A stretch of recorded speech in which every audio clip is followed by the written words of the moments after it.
Workshop प्रज्ञा पारमिता हृदय सूत्र में फिर से मैं स्वागत करता हूँ। और मुझे विश्वास है और आप लोगों की श्रद्धा है कि जिस प्रकार से हम इस सूत्र के जो तत्वों को समझने का हम जो प्रयास कर रहे हैं, भले मैं आप लोगों को बताने का प्रयास कर रहा हूँ, लेकिन आप लोग उसको समझ रहे हैं। मुझे लगता है कि ये सबसे बड़ी बात है। और समझने का मतलब कहीं ना कहीं हमारे उस अस्तित्व में हम उस शून्यता को कुछ न कुछ देखने का प्रयास कर रहे हैं। कुछ तो ऐसा हिस्सा है कि जहाँ पे हमारा मन खुला है और हम उस प्रज्ञा को या प्रज्ञा पारमिता का हम अपने जीवन में या ध्यान के माध्यम से हो, जैसे कि हमने रूप की शून्यता को देखा, वेदना की शून्यता को देखा और आज हमने संज्ञा की शून्यता को देखा। तो हमारे जो पंच स्कंद जो है, इस पंच स्कंद को ही हमें उसके वास्तविक रूप में देखना, और वास्तविक रूप बहुत ही सीधा और सरल है। उसमें ऐसा कुछ भी छुपाया हुआ नहीं है, ऐसा कुछ भी नहीं है कि हमें बिल्कुल समझ में नहीं आ सकता है। बहुत ही सरल है। इसलिए सरल है क्योंकि वो वहीं पर है, और इसलिए सरल है क्योंकि उसको हम महसूस कर सकते हैं। कठिन वो होता कि बहुत दूर होता और उसको महसूस नहीं कर सकते, तो हमारे लिए वो कठिन होता। हम अपने पंचस्कंदों को रोज महसूस करते हैं, और उसी पंचस्कंद में जब हम थोड़ा गहराई से, जागृति से या थोड़ी समझदारी से जब हम देखने का प्रयास करते हैं, तो हमें कुछ न कुछ समझ में आने लगता है कि जो रूप जो है,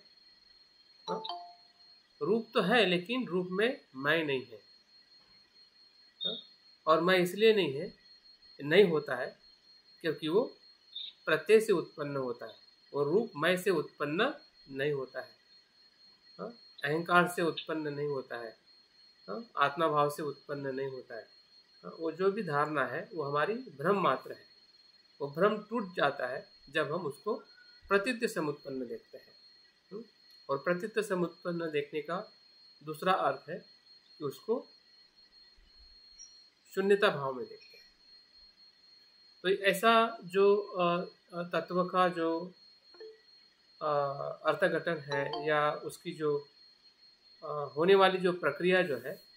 उसी का ही उसका विस्तृत वर्णन इस हृदय सूत्र में या प्रज्ञा पारमिता हृदय सूत्र में किया हुआ है, जिसको हम धीरे धीरे पिछले 5 दिनों से हम उसको सैद्धांतिक तौर पे उनकी जो भाषा है, भाषा के तौर पे भी हम समझ रहे हैं कि उस भाषा का अर्थ क्या है, उस भाषा को हमने कैसे सुनकर समझना है, और साथ साथ में हम अपने ध्यान के माध्यम से भी अपने भीतर भी उसको ढूंढने का प्रयास कर रहे हैं कि सही में वेदना शून्य है तो कैसी है, संज्ञा शून्य है तो कैसी है, रूप शून्य है तो कैसा है। तो हमारा जो तर्क लॉजिक है, तर्क के आधार पर, चिंतन के आधार पर देखते हुए उसको अनुभव में भी महसूस करने का हम प्रयास कर रहे हैं। तो मुझे लगता है कि बहुत ही अद्भुत बात है, और आज के सत्र में हम उसी ही हृदय सूत्र के जो महत्वपूर्ण जो और कुछ बातें हैं कि शून्यता का और क्या अर्थ होता है, और कितने प्रकार की शून्यता होती है, सत्यता क्या होती है, वो कितने प्रकार की होती है। तो ये 2-3 बातों को समझने से पूरा जो हृदय सत्र के जो भी श्लोक है, गाथा है, उस गाथा को भी हम अलग अलग हिस्सों में उसको देखने वाले हैं। तो आज का दिन बहुत ही महत्वपूर्ण है, क्योंकि आज हम ऐसा कह सकते हैं अभी 5 दिन समाप्त हुए हैं और हम एकदम मध्य में आ चुके हैं। आज का छठा दिन है,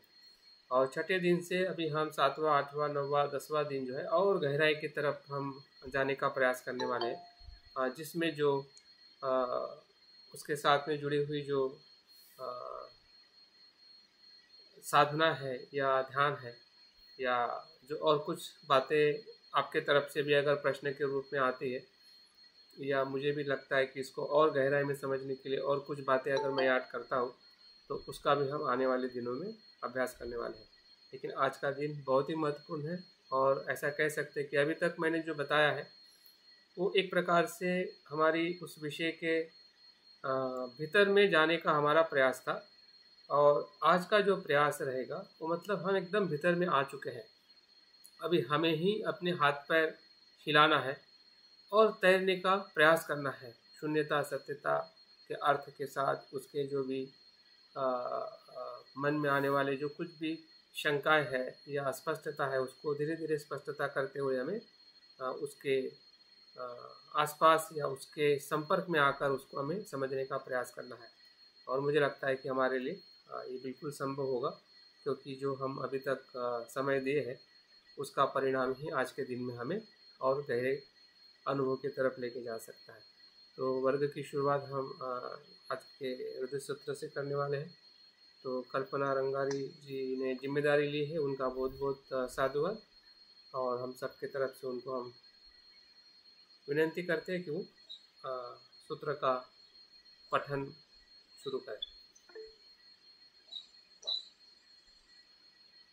हाँ सर, सभी को मैत्रीपूर्ण जय हिंद। और आपका बहुत बहुत पुण्य अनुमोदन अवसर देने के लिए कोशिश करूंगी मैं। और बाकी सभी लोग अपने किताब को पास में रखें और उसके शब्दों को अनुभव करें और मन ही मन आप भी पठन करें। हाँ कल्पना जी कंटिन्यू। प्रज्ञा पारमिता हृदय सूत्र। ओम नमो भगवत्याय आर्य प्रज्ञा पारमिताय आर्यावलोकितेश्वरो बोधिसत्वो गंभीरं प्रज्ञा पारमिता चर्यं चर्मानो व्यवलोकयति स्मः पंचस्कन्धाय तामच्च स्वभावशून्यान् पश्यति स्मः। इह सारिपुत्र रूपं शून्यता शून्यतैव रूपं रूपं न पृथक् शून्यता शून्यताय न पृथक् रूपं यद्रूपं सा शून्यता या शून्यता तद्रूपम् एवमेव वेदना संज्ञा संस्कार विज्ञानम् इह सारिपुत्र सर्वधर्मः शून्यता लक्षण अनुत्पन्न अनिरुद्ध अमला अविमला अनुना अपरिपूर्णः तस्मै सारिपुत्र शून्यतायाम न रूपं न वेदना न संज्ञा न संस्कारः न विज्ञानं न चक्षुश्रोत्रघ्राण जिह्वा कायमनमसि न रूप शब्द गन्ध रस स्पृष्टव्यधर्मः न चक्षुर्धातु यावन्न न मनोविज्ञान धातु न अविद्या न विद्याक्षयो यावन्न न जरामरणं न जरामरणक्षयो न दुःखसमुदाय निरोध मार्गः न ज्ञानं न प्राप्ति न अप्राप्ति तस्मै सारिपुत्र अप्राप्तित्वाद् बोधिसत्वस्य प्रज्ञा पारमिताम् आश्रित्य विहरति अचित्तवर्णः चित्तवर्णः नास्तित्वाद् अत्रस्तो विपर्यास अतिक्रान्तो निष्ठा निर्वाण प्राप्तः त्रैधव्य व्यवस्थितः सर्वबुद्धाय प्रज्ञापार्पिताम् आश्रित्य अनुत्तर सम्यक् सम्बोधि अभिसम्बुद्धः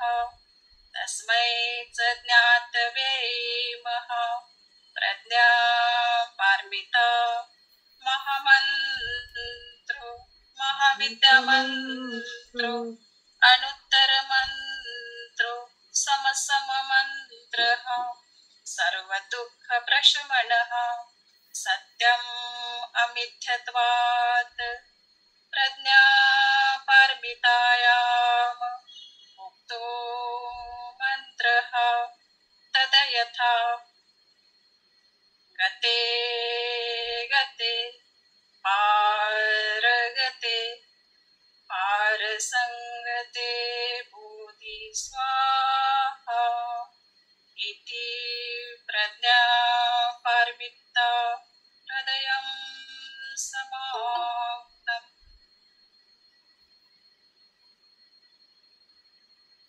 साधुवाद कल्पना रंगारे जी, बहुत ही अच्छी तरह से आपने, मुझे लगता है कि आज पहली बार संस्कृत भाषा में सूत्र का पठन किया गया और जैसे मराठी में किया जाता था वही शब्द संस्कृत में भी है और कुछ शब्दों के थोड़े अर्थ हमें मराठी में मिलते हैं, तो मैंने उसका हिंदी का भी अनुवाद करके ग्रुप में डाला हुआ है। PDF को आप लास्ट में देखते हैं, उसमें जो मैंने 7 हिस्से किए हैं पूरे सूत्र के, तो 7 अध्याय के माध्यम से उसका मैंने भाषांतर करके डाला हुआ है। उसके बारे में आज थोड़ा हम संक्षिप्त में बात भी करने वाले हैं कि इस हृदय सूत्र के अर्थों को जानते हुए और उसका जो तत्व दर्शन को भी थोड़ा हम समझने का प्रयास करेंगे कि उसमें किन तत्वों का उसमें वर्णन किया गया है, ताकि हम अपने चिंतन और अनुभव के आधार पर उसको जैसा है वैसा देखने का और समझने का प्रयास कर सकें। तो अभी तक जो बातें हमने सुनी है और कुछ बातों का हमने अध्ययन करके ध्यान के माध्यम से भी हमने जानने का प्रयास किया है, तो आज उसी के अनुक्रम में हम देखने वाले हैं कि शून्यता और सत्यता, जिसे हम सत्य कहते हैं, तो उसका अर्थ और उसके प्रकार क्या है। तो थोड़ा हम पहले शून्यता के बारे में देखते हैं, बाद में सत्यता और उसके बाद उसके प्रकार कैसे है और कैसे हृदय सूत्र में भी उसका बहुत ही अलग अलग गाथाओं के माध्यम से जैसे जैसे हम गाथाओं का अध्ययन करते हैं और उसकी गाथाओं की जो प्रक्रिया है या उसका जो अनुक्रम जो है वो शून्यता के या सत्यता के अलग अलग प्रकार के अर्थों को बताते हुए हमें बुद्धत्व तक या मंत्र तक हमें वो गाथा या वो सूत्र में लेके जाता है। तो एक प्रकार से हमारे आध्यात्मिक जीवन की हमारी सही शुरुआत कहाँ पे है, जहाँ से हम पंचस्कंद एक ऐसा भवसागर है, जिस पंचस्कंद के भवसागर को या प्रपंच को अगर हम प्रज्ञा से देख पाते हैं कि वो स्वरहित है, वो आत्मा रहित है, मय रहित है, तो वही संसार की जो ऊर्जा जो है या संसार का जो अस्तित्व जो है वो निर्वाण के प्रक्रिया में रूपांतरित होता है और धीरे धीरे जो उसमें बताया गया है कि ये भी शून्य है, वो भी शून्य है और वो भी नहीं है, वो भी नहीं है, तो इन सभी बातों का अर्थ हमें तभी समझ में आ सकता है कि जब हम सांसारिक शून्यता को हम समझ जाए। अगर सांसारिक शून्यता समझ में नहीं आती है तो फिर उसकी जो लोकोत्तर स्तर की जो शून्यता है, जिसे हम निर्वाण की शून्यता या और हम आगे की शून्यता महाशून्यता की बात करते, तो शायद वो भी हमें समझ में नहीं आएगा। इसलिए हमारा सबसे ज़्यादा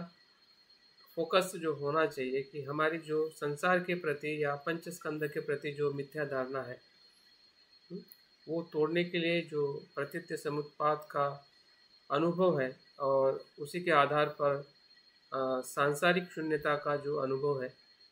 तो उसका आधार लेके ही हम आगे का प्रवास अच्छी तरह से कर सकते हैं। तो देखते हैं कि जो हमारे बहुत महान आचार्य होके गए हैं, जिनके योगदान के कारण आज इस शब्द का हम ज़्यादा से ज़्यादा इस्तेमाल करते हैं या उसका उपयोग करते हैं, प्रज्ञा पारमिता के संदर्भ में हो या महायान पूरे दर्शन में हो, जिसे हम शून्यता कहते हैं। तो शून्यता के जो सर्जक है या शून्यता इस शब्द को ज़्यादा प्रभाव रूप से स्थापित करने वाले जो व्यक्ति है, जिसका नाम आचार्य नागार्जुन जी है। बुद्ध ने शून्यता शब्द का कई पर इस्तेमाल ज़रूर किया है, लेकिन उसकी जो दार्शनिक जो व्याख्या जो है, हाउ डाल दी है सुभाष जी। अच्छा ठीक है।